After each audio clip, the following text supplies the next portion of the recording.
If you're wondering how to set up a raised bed, then this video is for you. See, earlier this season, I replaced all my rotting wooden raised beds with my new Sproutbox Garden Beds. And as you can see, everything is growing incredibly well. And now that I've harvested my garlic and taken that bed out, I'm all set to put my final bed in place. So in today's video, I'm gonna share with you how to set up a raised bed. And the very first step is to put down a layer of cardboard. And the reason why we do this is because this cardboard is going to block and kill off any old grass, weeds, etc. So even in past years, when I've established new raised beds directly on top of grass, I've started the exact same way by putting down some cardboard to begin with. And for myself personally, I like to put down 2 to 3 layers of cardboard. This ensures that every piece is overlapped throughout, and also just takes a little bit longer to break down and decompose into the soil. And that helps ensure that no grass or weeds make their way through into the bed. Now, quick pro tip, take a look here. What if you have tree roots and suckers growing in your backyard? So as we can see here, all of these suckers are coming from those trees over there, and they are the bane of my existence. And in past years, they've started growing directly into the beds. So for these 2 beds here, I actually went a step further than the cardboard, and I put down cement pavers. This is now blocking any of those roots and suckers from growing into these beds, ensuring that it doesn't end up weedy. And as you can see, things are growing super well. Alrighty, the cardboard is in place. It's now time for the fun stuff. So step 2 is to assemble your Sproutbox raised bed. And what you're seeing already set up in my backyard here is the 17-inch 9-in-1 model. I absolutely love them, and that's exactly what we're gonna be setting up right here. And honestly, they're so easy to set up. You don't need any tools. I've even had individuals in my community tag me in videos of having their kids help them out with the setup. All that you need to do is basically grab the panels and then begin to connect them with the bolts, washers, and acorns. And just a pro tip on this front, the bolt goes through the outside, and then on the inside of the bed, you're gonna put the washer followed by the acorn nut.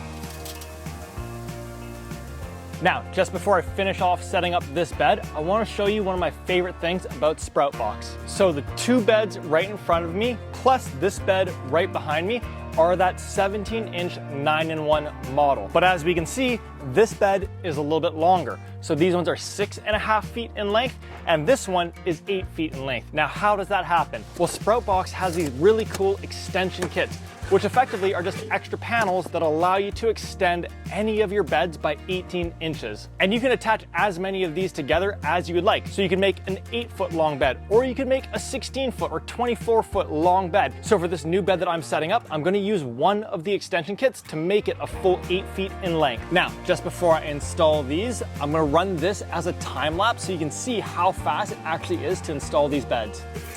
On your mark, get set, go.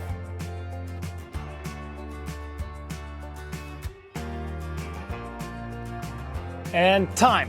So I just looked at the timestamps, 11 minutes and 51 seconds to set up the whole second half of the bed.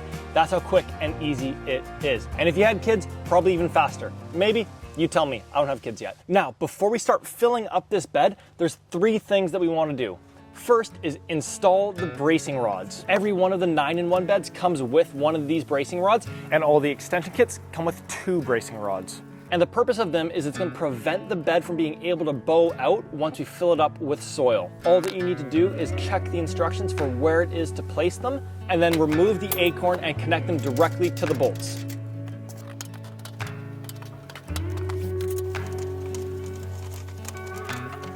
Alrighty, next thing we want to do is put the protective strip around the top edge of the bed. Super easy to do this. You basically just get it crimped onto the top edge and then begin pushing it down as you begin to work your way around the bed.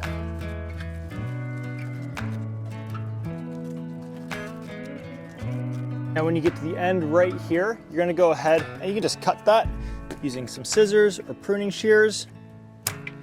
And the one thing you want to do is just make sure that none of this metal is showing. That's the one kind of thing that can kind of start rusting back. So just go ahead and pull the rubber over top or push it back in, and voila. Next thing that we want to do is just quickly tighten all the acorn nuts.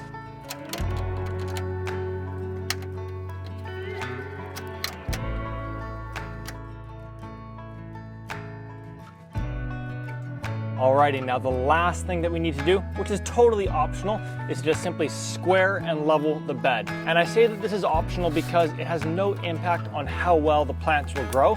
This is purely a personal and aesthetic thing. For myself, I like to have 2 feet between all of my beds, as that allows me to get a wheelbarrow through each of those paths. Also, given that these panels are all the exact same space, I can literally just line up this side with the panel on this side, and I know that the front will then be equal as well. And for leveling, I go with what I call garden level, or in other words, close-ish. Woo! Garden level for sure. Alrighty, so the bed is leveled, it's squared, we're all set and ready for the next step, which is how to fill a raised bed. This bed, it's 17 inches in height, and if we were to fill that whole thing up with my favorite soil blend, it would end up getting really expensive really quickly. So what we're gonna do instead is utilize what's called the hugelkultur method. So at the very bottom of the bed, I'm gonna put in a whole bunch of branches, twigs, and sticks. All that I'm looking to do here is just fill a little bit of the space with organic matter that will continue to decompose over the seasons ahead.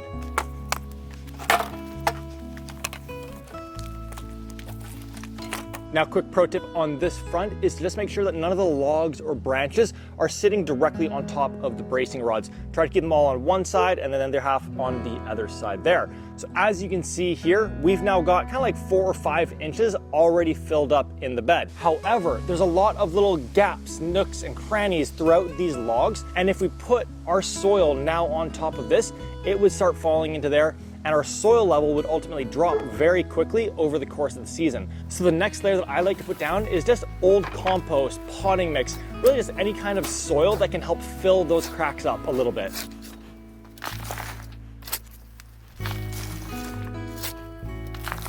And what you can see here is it's almost disappearing because it's all just falling through the cracks, which is great because it's filling them up and our soil level isn't going to drop as much once we fill the rest of it up. And to speed this up, time to activate the loading ramp.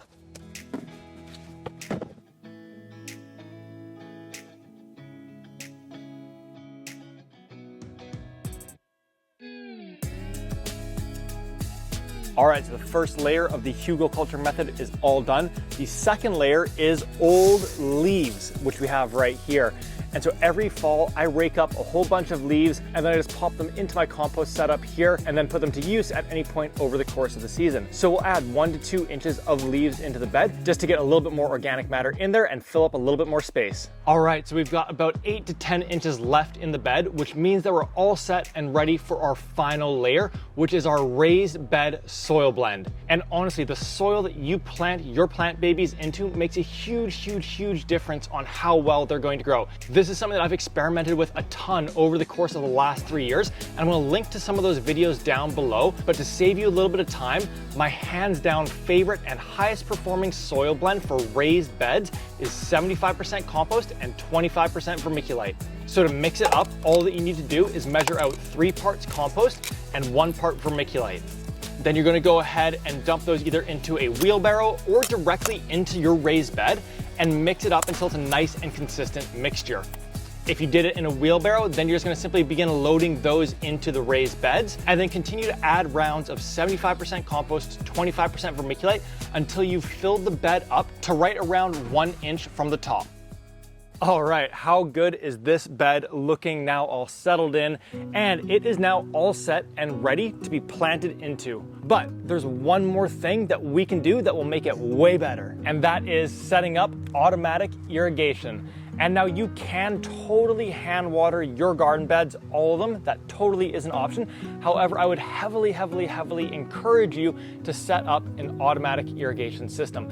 And the reason why is because it doesn't go on vacation. It doesn't have kids that it has to pick up. It doesn't need to make dinner. The only purpose it has is to be watering your beds at the exact times that we specify. And so not only is that going to free you up to go on vacation or to meet any other commitments that you have in your life, it also ensures that your plants are going to get perfectly watered every week of the season, and as a result, you're going to get an absolutely beautiful harvest. Now, I have a full step-by-step video on how I set up all of the irrigation in my backyard. I'm going to link to that down below, and I really encourage you to check that out before you set yours up.